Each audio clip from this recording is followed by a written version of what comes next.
Arkadaşlar merhaba, Mert Tasarruf kanalıma hoş geldiniz. Bugün sizlerle birlikte Katya eğitim serimize kaldığımız yerden devam ediyoruz. Bugün artık iki boyutlu çizimden çıkıp biraz daha üç boyutlu perspektif çizimlere girmek istiyoruz. Artık işleri ufak ufak zorlaştırmanın vakti geldi. Tam anlamıyla zorlaştırma değil, en alt kademeden en azından bir iki merdiven daha basamakta yukarı çıkalım diye düşünüyorum. Çünkü aynı komutları bir daha kullanacağız.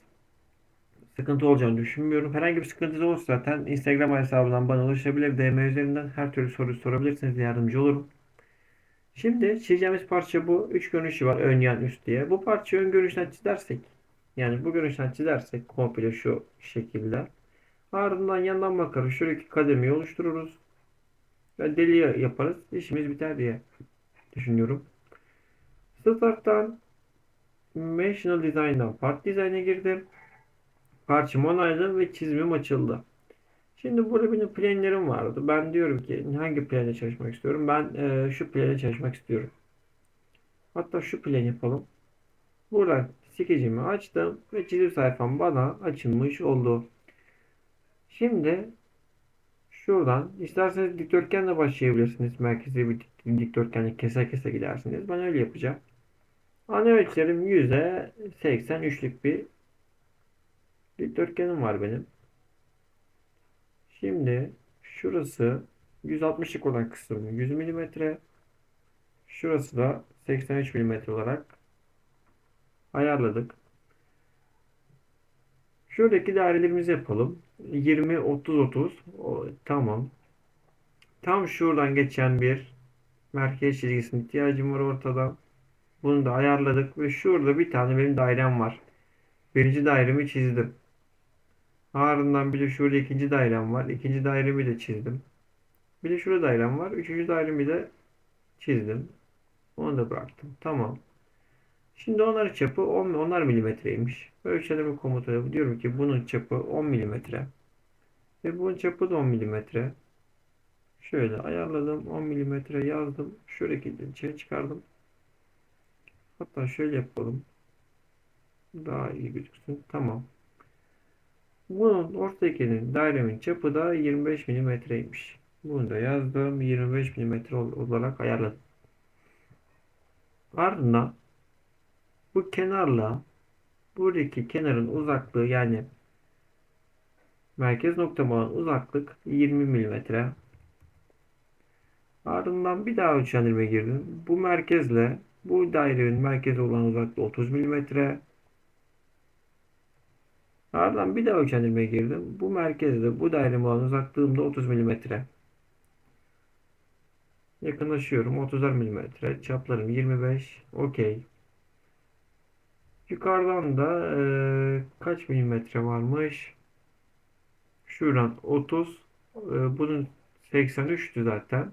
Şuradan şuraya da 23 milimetre. Ölçendirmeye girdim. Ölçendirme komutuma girdim. Dedim ki bununla bunun orta mesafesinde kaç hesaplamıştık? 83, 60, 83 eksi 60, 23 milimetre. Buraya da 23 milimetre yazdık. Tamam. Bu beyaz kaldı. Çünkü neden? Bunlar aynı merkezde değil. Z ile geri geldik. Şuradaki 23'lük kısmı verdim. Ve eksen çizgisine girdim. Bu eksenle bunlar aynı eksende. Ve şu tıkladım. Ölçenime tıkladım. Boş bir yerde sağ tık. Dedim ki yatay olsun. Otomatik olarak ayarladım. Şurada onluk benim bir pahlarım var. Aynı şekilde şurada benim radius ve chamfer, yani radius corner pah chamfer demek. Giriyorum. Şu iki noktaya tıkladım. Şöyle rastgele bıraktım. Evet, onayla, onayla. Şuradaki ölçümü sildim. Şuradaki ölçüme bir daha tıkladım. Kornerde şu korner komutuna girdim. Dedim ki şuraya da şuraya benim bir tane puan var. Onayla. Şuradaki açıyı kaldır. Delete. Aşağı doğru indir. Şuradakini de kaldır. Tamam. Şimdi 10'luk bir pağım vardı. Şuradan şuraya 10 milimetre bir pağ. Hatta şurayı şöyle yapalım arkadaşlar. Sizin için de daha iyi olur. Line komutumu aldım. Geldim. Rastgele çizdim bıraktım. Komuttan ver, vertikal değil de ölçendirme verecektim. Komuta girdim. Bu noktayla şu nokta arası 10 milimetre. Ve bir daha ölçendirme komutuna girdim. Bu noktamla bu noktam arası da 10 milimetre. Ve şuradaki kısmı silgiyle sildim. Ve şurayı da sildim. Okey. Bir daha komuta girdim. Şuradan şöyle. Ardından ölçü vereceğim. Ölçü vereceğim. Şu noktamla bu noktam arası 10 milimetre. Aslında bunları şeyden komuttan da yapabilirdik. Onların olmamasının sebebini size söyleyeyim. Çünkü şurada 100 milimetrelik bir çizim var ya. O çizgiyi oradan kaybetmek istiyor. Çizimin bu sefer sabitlenmişlikten çıkacaktı. Gene yapabilirdik ama bu sefer uğraşmamız gerekecekti. O yüzden bir dahaki şeylerde anlatırken komutlarda size daha iyi bir şekilde yardımcı olur diye düşünüyorum. Ardından eksen çizgime girdim. Hatta şöyle yapalım. Ölçendirmeden şuradan, tabi orası değil de şuradan şurası 100 milimetre. Tamam. Parçama bakıyorum. Hiçbir şey var mı? Yok. Sonra şuradaki mesafeyi de verdim. Tamam. 80, 10, 10, 100 yapıyor. Ardından skeçten çıkmadan önce şuradaki kısmı da yapalım. Şimdi profil komutuna girdim. Oradaki şekil nasıl bir şekil? Şuraya kenardan başlıyor sanırım. Kenardan başlıyor. Şöyle gidiyor. Birincisi bu. Bir daha profil komutuna girdim. Şuradan 1, 2, 3. İkincisi de şöyle gidiyor sanırım. Evet.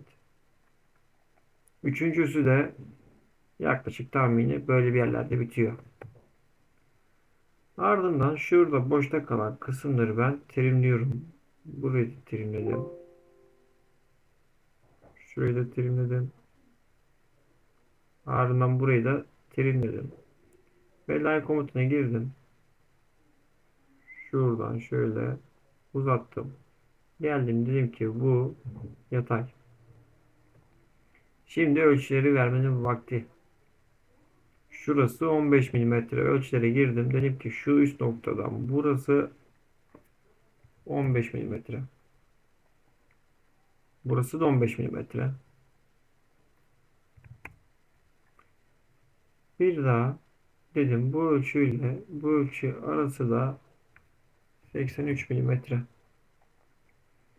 Tamam. Bunun araları 30'ar milimetre. Şuradan şuraya 30 milimetre. Şu kenardan şu kenara 10 milimetre. Yine bu kenardan bu kenara 10 milimetre. Şuradan şurası da burası da 25 milimetre. Burası da otomatik olarak 25 milimetre olmuş oldu. Ardından ölçü komutuna girdim. Bugünü seçtim. Sağ tık yaptım. Horizontal dedim yatayda. Tamam. Şimdi tekrardan bakıyorum. Hiçbir şey var mı? Yok. Kaç milimetre katı oluşturacağım? 30 milimetre. Çizimden çıktım. Katı oluşturma komutuna girdim. Onayla. Yani şuraya bir tane çizgi kalmış. Part body'den Sketch'e çift tıkladım. Silgiye girdim ve burayı sildim. Ve şimdi Sketch'ten çıktım. Pet komutuna girdim. 30 milimetre bir katı. 30 milimetre katımı oluşturmuş oldum. Şimdi şuradaki 5 milimlik bir kısım var şurada. Bu düzlemi seçtim. Skecimi açtım. Ve parçadan uzaklaştım. Hemen açtığım skeçte köşe noktasından dikdörtgeni seçiyorum şuradan. Şuradan şöyle çizimi yaptım. Ardından tabii ölçü vermem lazım. Bu çizgiyle şu mesafe arasındaki ölçü 25 milimetrelik bir mesafe var burada. Ardından şuradaki mesafem benim 5 milimetre. Ve ardından şu çizgimle de bu çizgimler arasındaki mesafede 0 milimetre. Ve şuradaki iki çizgi arasındaki de mesafem 30 milimetre. Çizimden çıktım. Burada kıkıt işlemi var. Yani kesme. Kaç milimetre kes? Bunun uzunluğu kaçtı? 100 milimetre. 100 milimetre kes. Kesme işlemini de yaptık arkadaşlar. Ve bir tane şöyle bir deliğim var. Ben tekrardan buraya dik baktım. Parçamı ana ekranıma getirdim. Şurada bir tane benim deliğim var. Dairemi oluşturdum. Ölçü komutuna girdim. Çapım 5. 5 milimetre. Ardından bir daha ölçüleme komutuna girdim. Merkezde şuradaki ölçüsü 50 milimetre. Bir daha girdim. Merkezde şu kenardaki ölçüsü kaç milimetre? 8. Şurası da 8 milimetre ölçüyü yazdım. Ardından Sketch'ten bir daha çıktım. Buradan Pocket'a girdim. Ve bu da kesmesi gereken miktarda 100 milimetre yeterli boydan boya bir delik açmış oldu arkadaşlar. Ama sanırım o boydan boya bir delik değil. Yarım bir delik. Yani şurada aynen az bir delik. O yüzden şu Pocket'a girdim. Oranın uzunluğu yani 10 milimetre kesse ne olur? 10 milimetreden biraz uzatalım. 20 milimetre yapalım. 20'den de uzun olsun. Gerçi 20 patlatmış bir vaziyette. Tamam, orası büyük ihtimalle sıkma alanı gibi bir şey.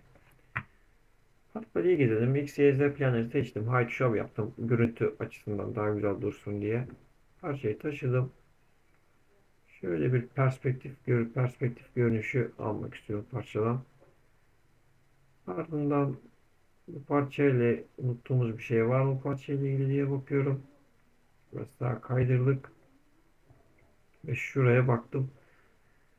Ve herhangi bir şeye eksik bir şey yok arkadaşlar. Bir parçayı tamamladık. Diğer parçalarımızda görüşmek üzere.